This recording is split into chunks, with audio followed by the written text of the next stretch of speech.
Welcome to the final part of our video series on a hypothetical war between the EU and the US. Do check out part 1, which ends with the US taking Greenland and the European islands in the Atlantic. Finally, the might of the US military was poised to pounce on Ireland. The US landing fleet going after Ireland would certainly be big. The US could hope to land up to 30,000 troops on the first day, depending on the equipment they would carry along. Further waves might take days though, due to extreme distances. But the US Navy does have an option for a shortcut.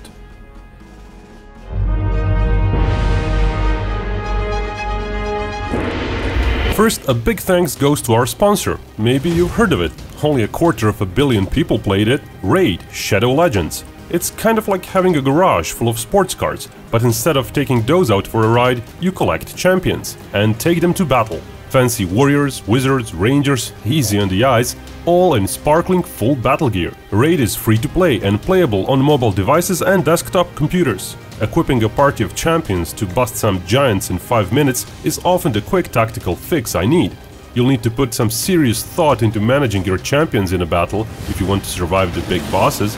There's a campaign to go through, dungeons to raid, but also PvP battles to enjoy. Or you could try the new Doom Tower mode, Raid's biggest update ever. Imagine a giant tower, 120 floors, secret challenge rooms abound, and 12 big bad bosses to slay. Give Raid Shadow Legends a try. New players using the link given below will get some serious head start. A free Void Champion, Bulwark, 50 gems, an XP booster, energy refills, and an Ancient Shard. All those will be waiting for you when you click here in-game. Until then, click on the link below this video to start slaying.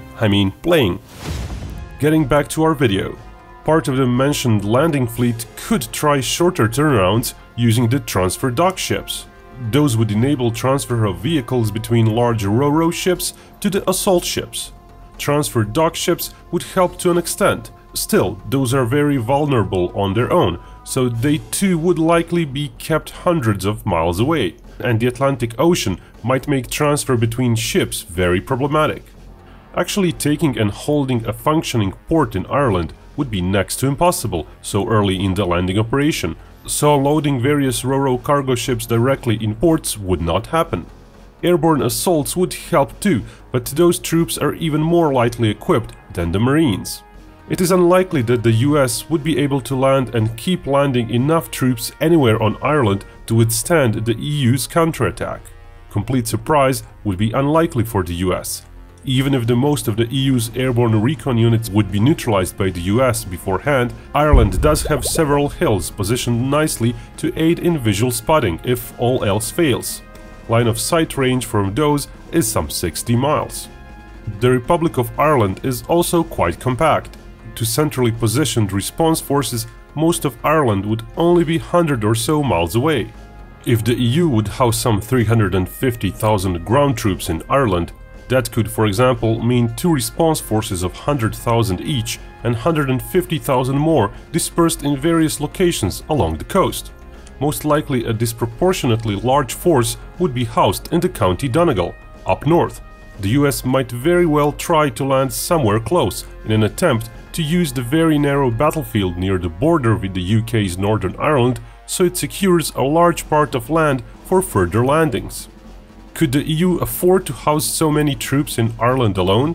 If it doesn't go all in on the defenses of the Atlantic Islands, most probably yes. While air forces and navies aren't the EU's strongest suits, land forces are. Its 27 countries have a combined ground army that rivals the US. The US likely trains more though, and in a more realistic way than some of the poorer EU countries' militaries. The EU reserve forces are a few times bigger than the US reserve component. But the US National Guard trains and gets deployed in war zones more than any other reservist unit. Many EU countries have systems where most people simply never train. The US Army Reserve, on the other hand, is made up of support units. Basically, they are there to facilitate large-scale wars when additional logistics and support are needed, unlike the EU's reserves, which do have lots of combat units. But none of those big numbers would matter for the US. As said, the US would not be able to move those numbers to the battlefield, so its forces in Ireland would likely always be 5 to 10 times smaller than the EU figures. Once the Atlantic Islands are lost, the EU would not have many other areas under threat.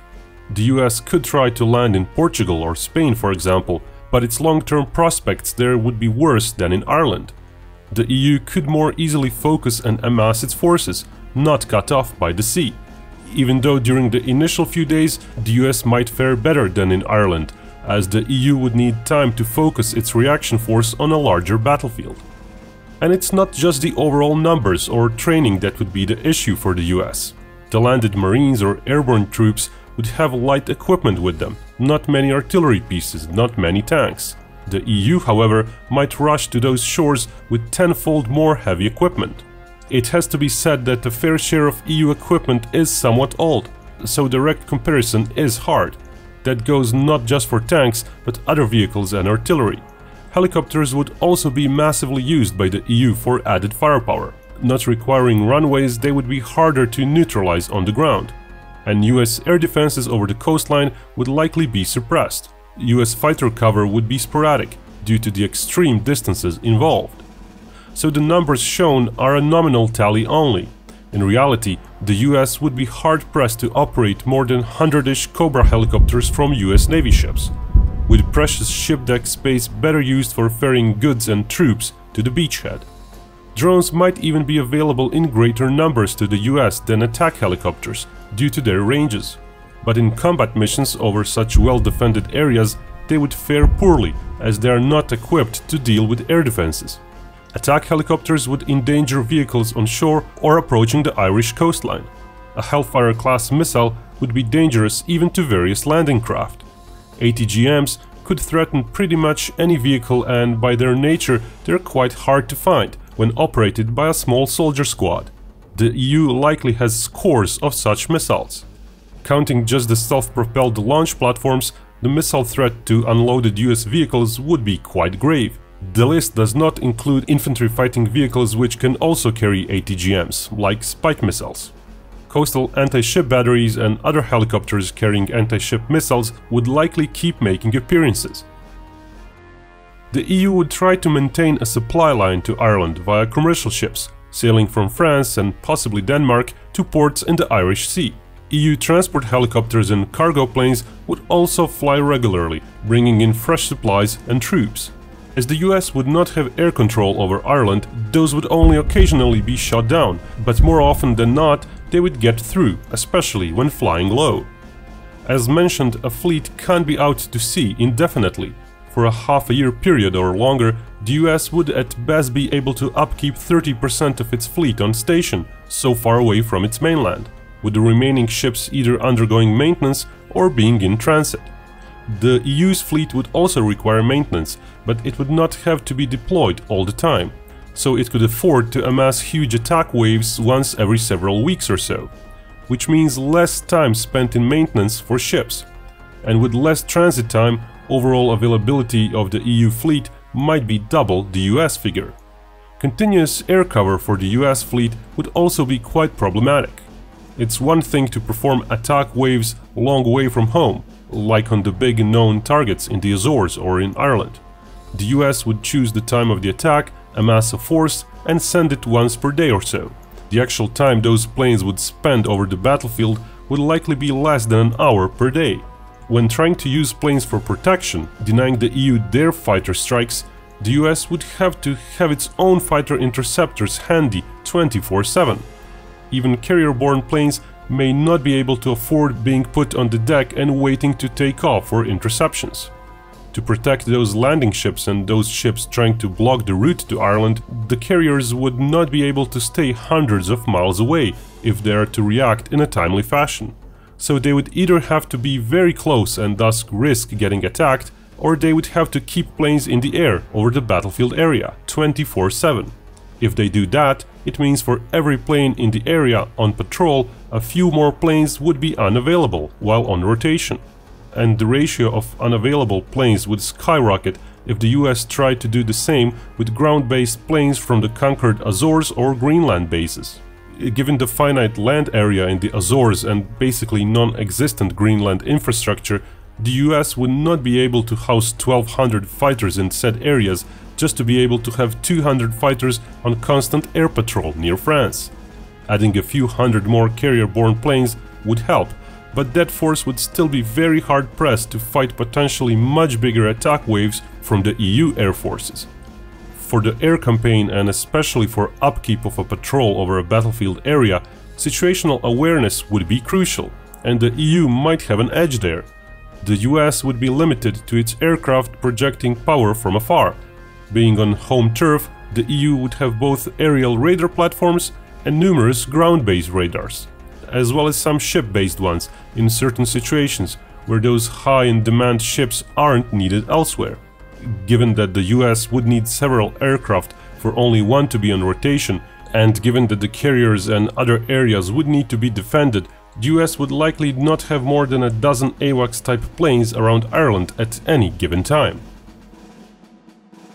Shipborne air defenses would very much come into play, but most of those would be intercepting missiles, attacking ships, not being able to reach actual planes launching the missiles.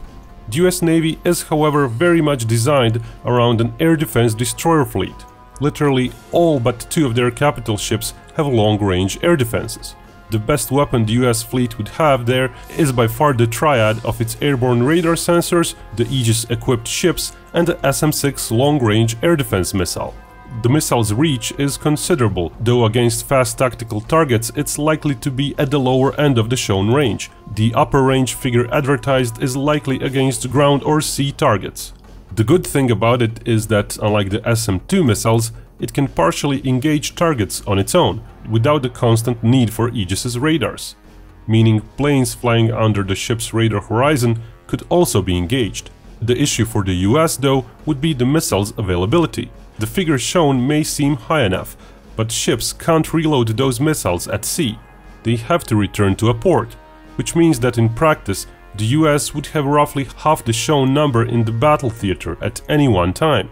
With various decoys, jamming, and the fact that SAMs are never even near 100% effective, it's quite likely the actual number of planes downed by said missiles would be 100 or 200 airframes.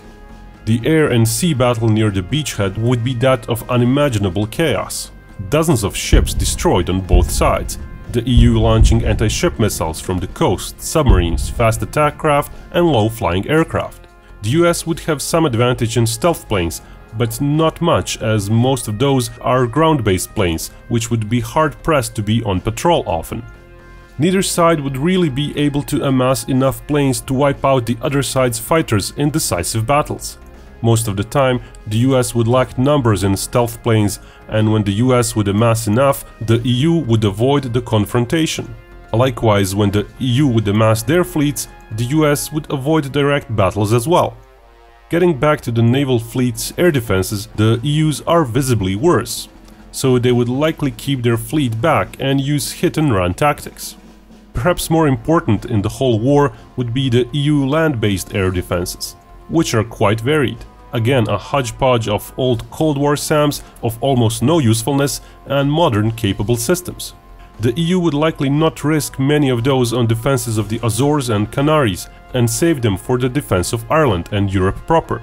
24 modern long-range batteries and 3 medium-range systems in Ireland would create quite a dense network.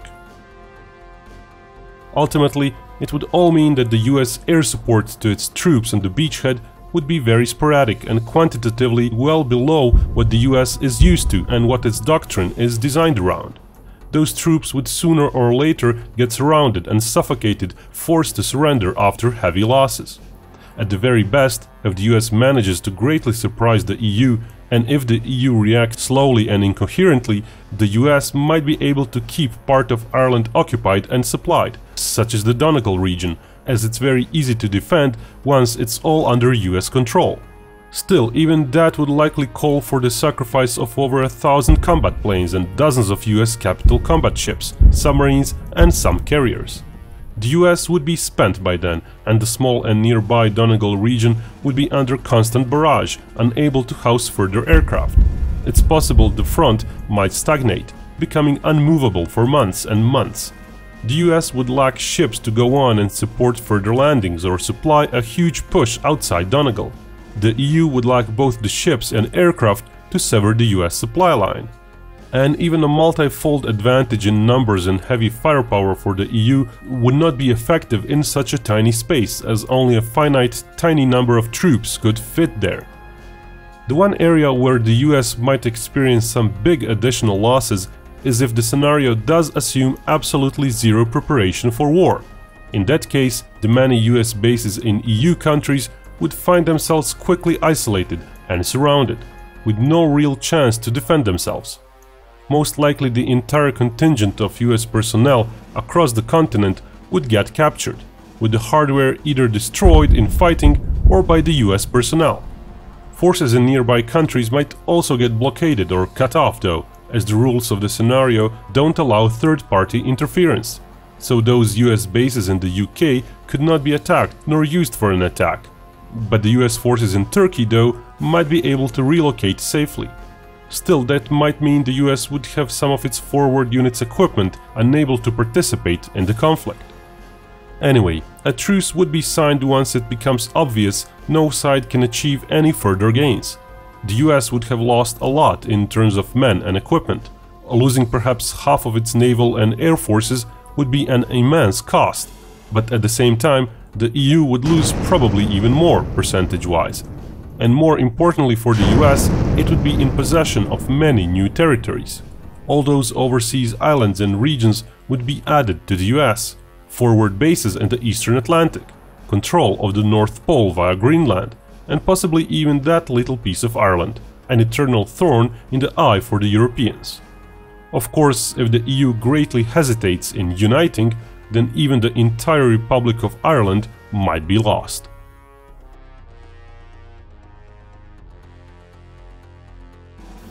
And remember, Binkov may talk about hypothetical wars, but only real peace can bring us all together.